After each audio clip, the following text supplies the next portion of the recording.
I got the idea to start Amazon 16 years ago.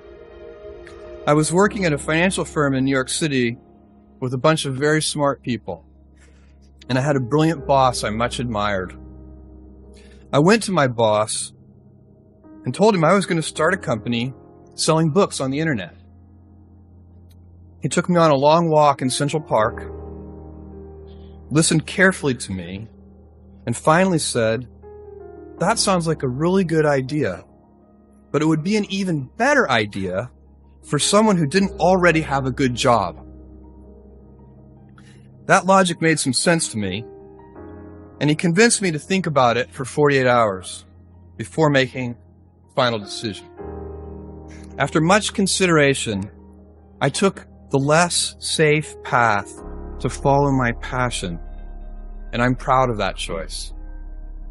Seen in that light, it really was a difficult choice, but ultimately, I decided I had to give it a shot. I didn't think I'd regret trying and failing, and I suspected I would always be haunted by a decision to not try at all.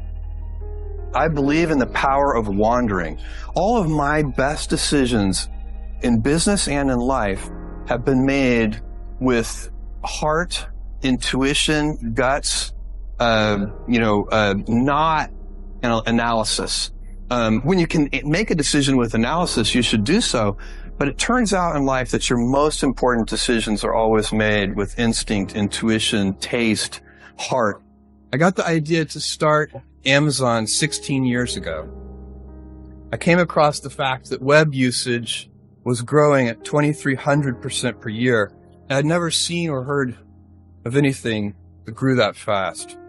And the idea of building an online bookstore with millions of titles, something that simply couldn't exist in the physical world, was very exciting to me. I just turned 30 years old, and I'd been married for a year.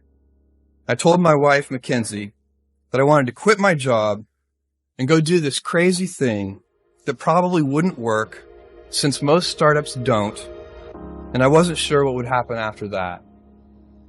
Mackenzie, also a Princeton grad and sitting here in the second row, told me I should go for it.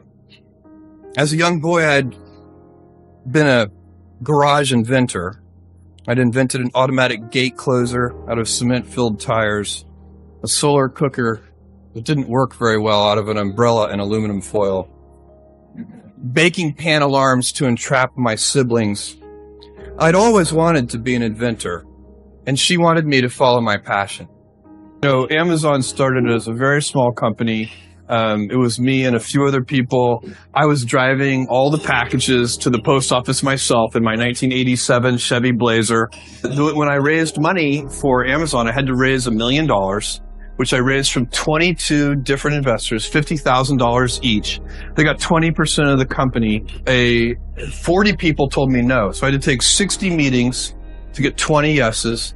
The first question was always, what's the internet? And I had to walk through that. And this was 1994, early 95. And so did I anticipate, fast forward to today and the current version of it? No. It has been one foot in front of the other.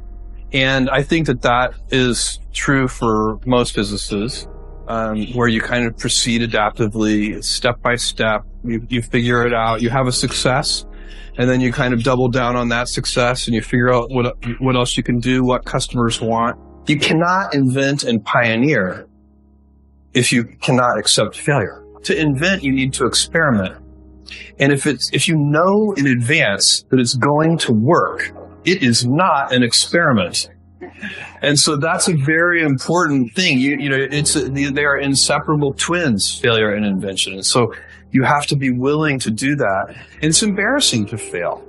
It's always embarrassing to fail, but you have to say, no, that's not how this works. If I said to you, you have a 10% chance with a particular decision, a 10% chance of a 100x return, you should take that bet every time, but you're still going to be wrong 9 out of 10 times. And it's going to feel bad 9 out of 10 times. Do something you're very passionate about, and don't try to chase what is kind of the hot passion of the day. It encourages you to experiment more. It's the right business decision to experiment more. It's also better for your customers. Customers like the successful experiments. One day, you'll understand that it's harder to be kind than clever. What I want to talk to you about today is the difference between gifts and choices. Cleverness is a gift. Kindness is a choice. Gifts are easy. They're given after all. Choices can be hard. You can seduce yourself with your gifts if you're not careful. And if you do, it'll probably be to the detriment of your choices. This is a group with many gifts. I'm sure one of your gifts is the gift of a smart and capable brain. I believe you'll even see us understand the human brain. Jules Verne, Mark Twain, Galileo, Newton, all the curious from the ages would have wanted to be alive, most of all, right now. As a civilization, we will have so many gifts, just as you as individuals have so many individual gifts as you sit before me. How will you use these gifts? And will you take pride in your gifts or pride in your choices? After much consideration, I took the less safe path to follow my passion, and I'm proud of that choice. You know, I find if I'm stressed about something, it's usually because I'm not doing anything about it. And so if I'm stressed about something, I'm trying to figure out, why am I stressed? I'm listening to my body as a signal that something is awry. And then I find that the stress goes away the second I take the first step of, identify the source of the stress. Why am I stressed about this? What's going on? The stress primarily comes from not taking action. If you're doing anything interesting in the world, you're going to have critics. The only way, if you absolutely can't tolerate critics, then don't do anything new or interesting. I will hazard a prediction.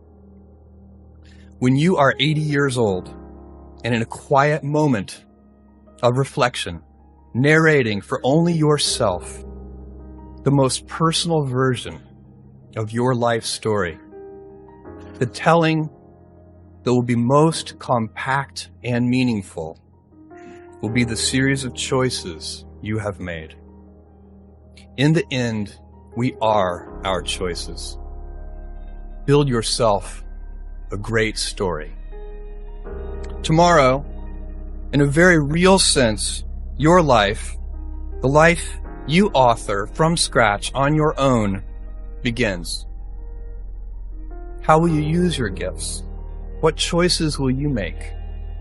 Will inertia be your guide, or will you follow your passions? Will you follow dogma, or will you be original? Will you choose a life of ease, or a life of service and adventure?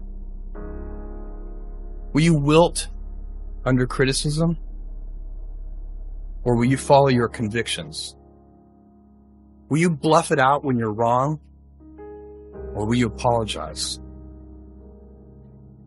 Will you guard your heart against rejection, or will you act when you fall in love? Will you play it safe, or will you be a little bit swashbuckling?